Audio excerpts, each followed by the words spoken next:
जोरदार टाळ्यांनी स्वागत करूया आदरणीय राजसाहेब ठाकरे यांचं.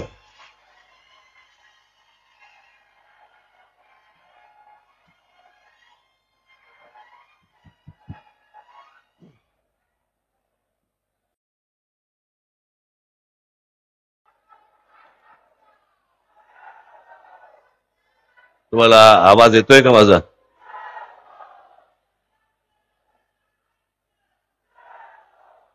माझा आवाज येतोय सगळ्यांना?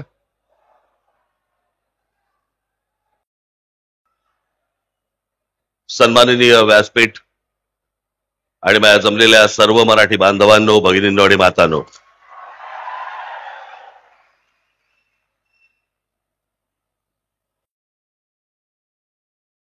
गेले 2 दिवस जरा थोडीशी तब्येत नरम आहे.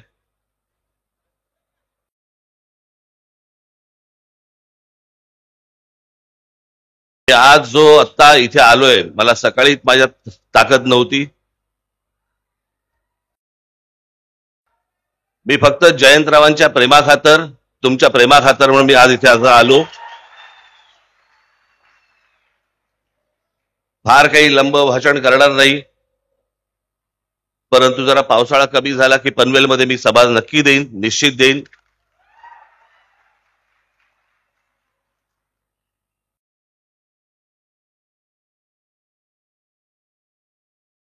कारण काय झालंय ते हल्ली डॉक्टर सांगत नाहीत.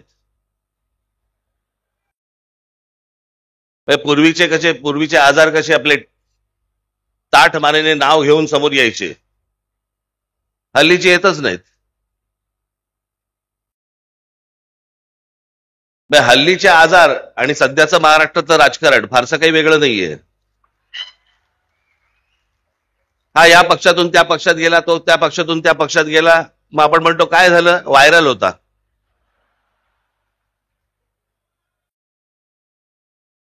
हे सगळे महाराष्ट्रात व्हायरल खूप फिरतायत.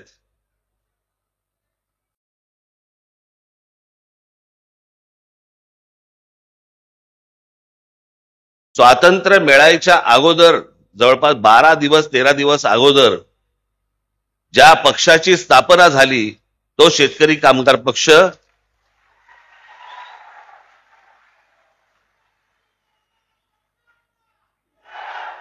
ते 3 ऑगस्ट 1947 ला स्थापना झाली आणि 15 ऑगस्ट 1947 ला स्वातंत्र्य मिळालं.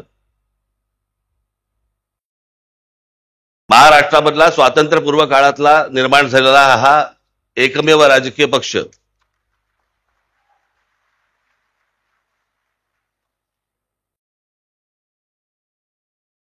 इतक्या वर्षानंतर देखील हे सगळं टिकून आहे, हे खरंच आश्चर्य आहे. मला अजूनही आठवतंय की 1981 साली शिवसेनेचं पहिलं अधिवेशन मुंबईला झालं होतं आणि त्या शिवसेनेच्या पहिल्या अधिवेशनाला प्रमुख पाहुणे म्हणून श्रीपाद अमृत डांगे आले होते, कम्युनिस्ट पक्षाचे. खरं तर शिवसेना आणि कम्युनिस्टांमध्ये कधी मधून विस्तवी जात नसे, पण राजकारण आणि राजकारणी हे उदार होते, मोठ्या मनाचे होते. मोठं मन आता संकुचित व्हायला लागले सगळ्यांचं. म्हणजे आज जर समजा विचार केला त्या गोष्टीचा, तर शिवसेनेच्या व्यासपीठावरती श्रीपाद अमृत डांगे येणं म्हणजे भगव्या व्यासपीठावरती लाल ध्वज येण्यासारखं होतं.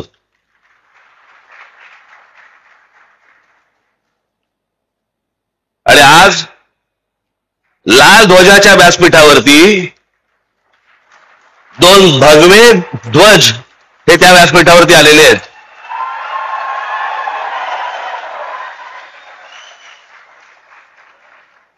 जयंतरावांनी मला जेव्हा येऊन सांगितलं की तुम्ही यायला पाहिजे, आणि ते बाकी काय नाही, फक्त मराठीवर बोला. त्याच्यामुळे आता बाकी मला खरं तर शेका पक्षावरती खूप बोलायचं होतं, पण जयंतराव बोले नका बोलू म्हणून त्याच्या मला काय बोलता नाही येणार होता. इथे मला कुठेतरी उल्लेख केला की मी शेतकरी कामगार पक्षाच्या व्यासपीठावरती मी पहिल्यांदा येतोय. नाही, दुसऱ्यांदा येतोय.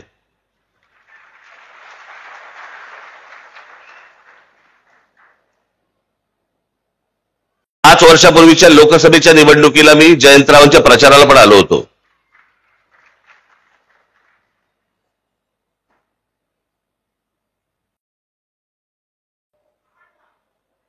राजकीय पक्ष असतात, निवडणुका होतात, निवडणुका लढवल्या जातात, सगळ्या गोष्टी असतात. पण आजचा प्रमुख जो महाराष्ट्रामधला मुद्दा आहे आणि खास करून तो रायगड जिल्ह्याचा जो मुद्दा आहे तो मला असं वाटतं तुम्ही सर्वांनी समजून घेणं गरजेचं आहे, पक्षाचा विचार न करता.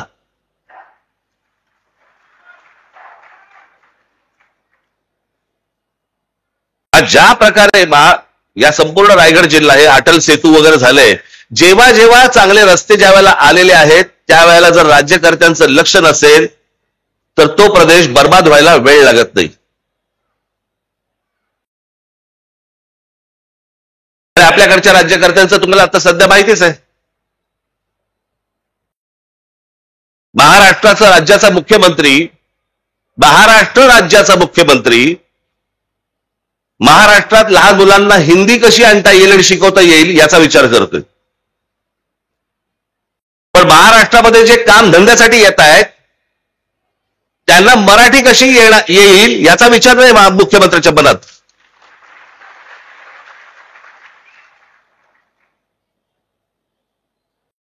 महाराष्ट्रामधला मराठी माणूस, महाराष्ट्रामधला भूमिपुत्र याचा विचारच नाही.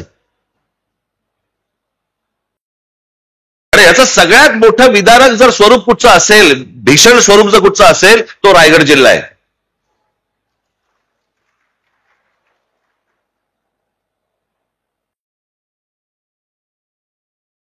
आज या रायगड जिल्ह्यामधल्या अनेक शेतकऱ्यांच्या जमिनी चालल्या आहेत. कुठे चालल्या आहेत, काय चालल्या आहेत? जमिनीचे व्यवहार करणारे पण आपलेच, कुंपणच शेत खात आहे.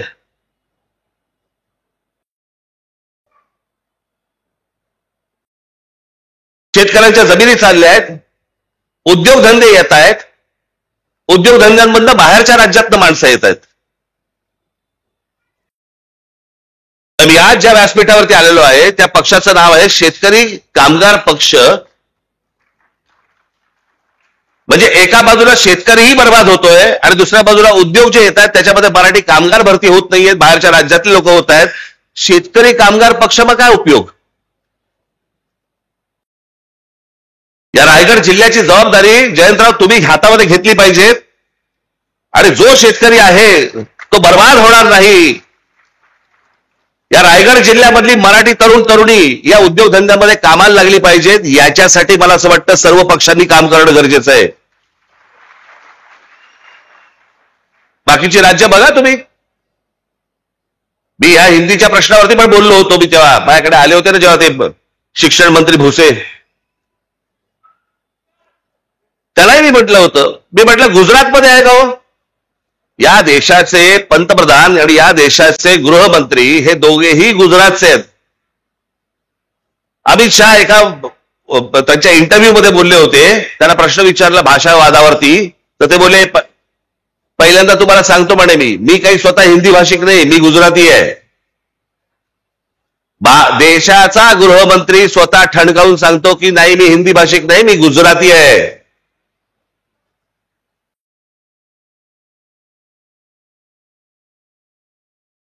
आज पंतप्रधान नरेंद्र मोदी झाल्यानंतर महाराष्ट्रामधले अनेक प्रकल्प गुजरातमध्ये गेले. डायमंड मार्केट गुजरातमध्ये गेलं. प्रत्येक माणसाला आपल्या राज्याबद्दल प्रेम असतं. आम्ही बोललो की संकुचित कसे होतो?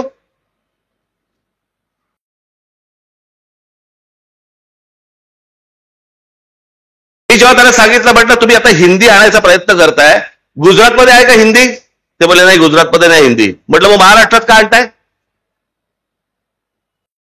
यांचं काय राजकारण चाललंय ना, मला असं वाटतं आपण ही गोष्ट नीट समजून घेणं गरजेचं आहे. राजकीय पक्ष निवडणुका येत राहतील, जात राहतील, सगळं होत राहील.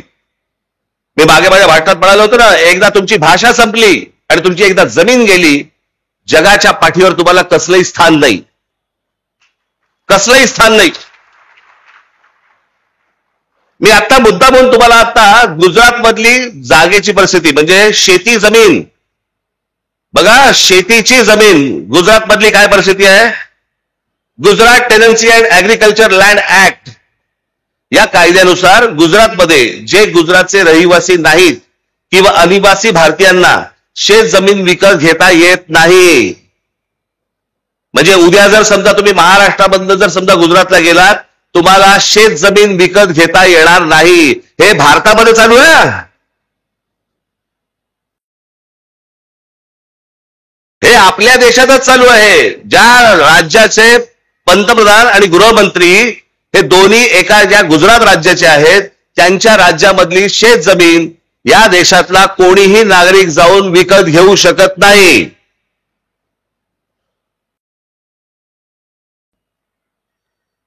समजा ती विकत घ्यायची असेल तर फेमा नावाचा कायदा आहे, त्याच्या अंतर्गत रिझर्व्ह बँकेकडनं विशेष परवानगी घ्यावी लागते. प्रत्येक जण आपल्या राज्याचा विचार करत असतो, प्रत्येक जण आपल्या राज्यातल्या माणसांचा विचार करत असतो. आम्ही का नाही करायचा?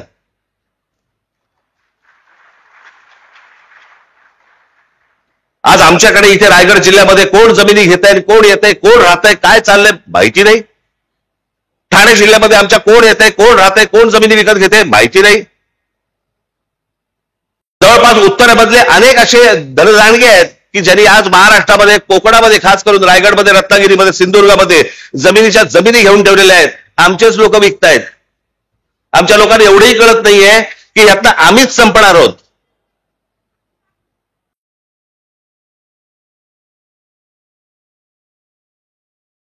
आजी तुम्हाला सगळ्यांना विनंती आहे, याच्या पुढे उद्योगधंद्यासाठी जर जमिनीसाठी जर तुमच्याकडे लोक आले, तुमच्या जमिनी नुसत्या विकायच्या नाहीत.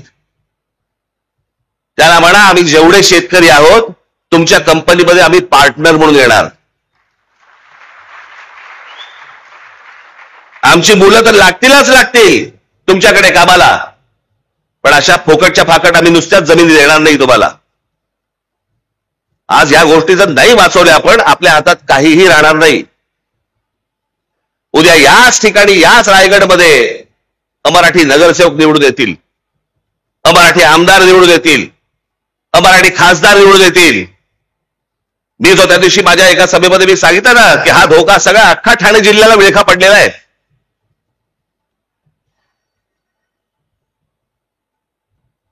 आज इथे विमानतळ येत आहे, इथे अगोदर एक पोर्ट आहे. कोण माणसं येत आहेत, कोण नाही येत आहेत. मला असं वाटतं आपण सगळ्या पक्षांनी विचार केला पाहिजे की या येणाऱ्या नवीन विमानतळावरती सर्वाधिक जवळपास 100% ही मराठी मुलं आणि मराठी मुली कामाला लागल्या पाहिजेत तिकडे.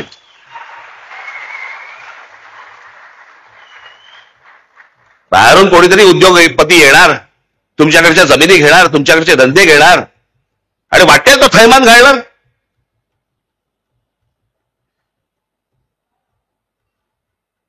आता तुम्हाला म्हणे तुम्ही ह्या सगळ्या जमिनी आणि याच्यावरती म्हणे कायदा आणला राज्य सरकारने.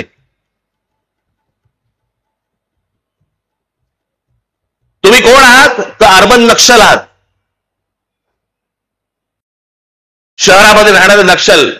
तुम्ही जर विरोध केला, कुठच्या प्रकल्पाला विरोध केला तर सरकार तुम्हाला अटक करू शकतं. एकदा करूच देत.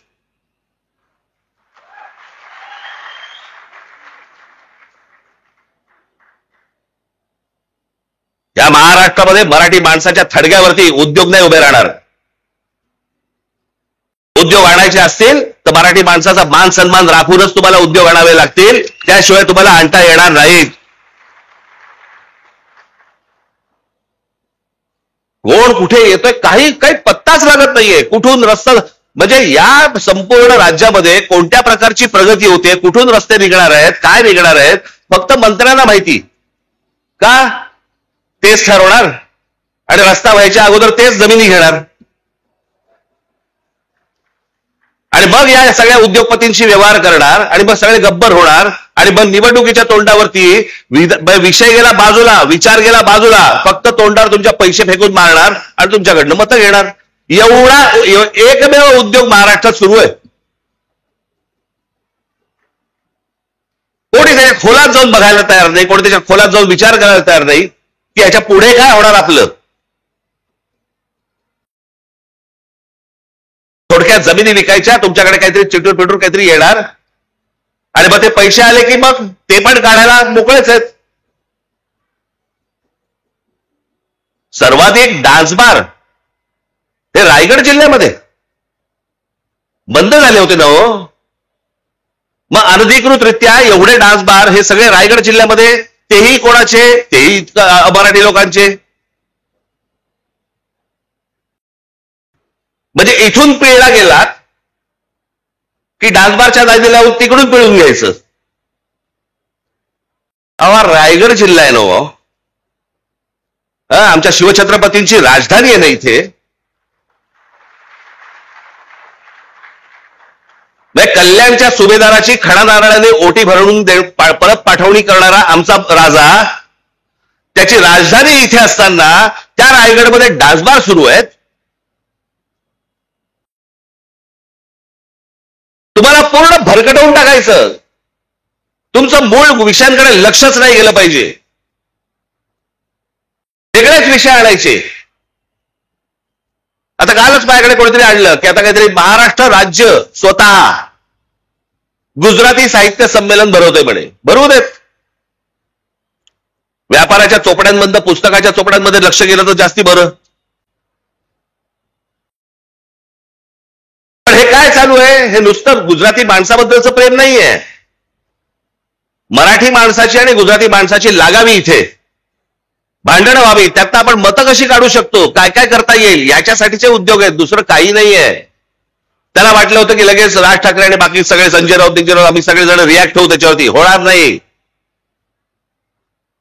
आम्हाला जे पाहिजे तेच आम्ही करू. तुम्हाला जे पाहिजे ते आम्ही करणार नाही. बिलकुल करणार नाही. ज्या वेळेला समजेल की तुमच्या कृतीत महाराष्ट्राला नख लागतंय, त्यावेळेला अंगावरतीच येऊ.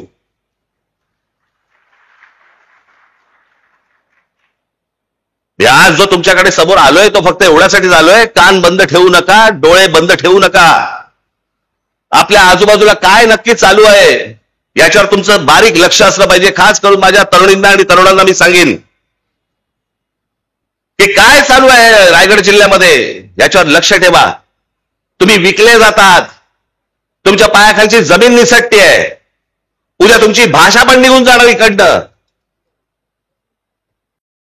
आणि मग नंतर कालांतराने, मी नेहमीच सांगत होतो, कालांतराने पश्चातापाचा हात फक्त कपाळावरती मारत बसावा लागेल तुम्हाला.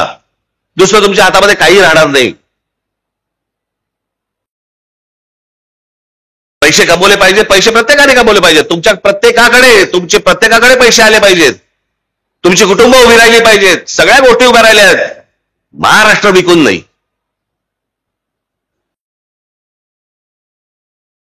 आज बाहेरच्या राज्यांमध्ये आपल्याबद्दलची काय बोलले जातं माहितीये? अत्यंत लाज वाटते मला, लाज. हे कोण आहेत लोक म्हणे? परचेसेबल कम्युनिटी, विकत येणारी माणसं, विकत घेता येणारी माणसं. ही आपली प्रतिभा आहे. मी जे सतत सांगत आल्यावर 1400 वर्ष राज्य केलेला हा महाराष्ट्र या हिंद प्रांतावरती, तो विकला जातो. विकाऊ आहे. त्यातली माणसं विकली जातात.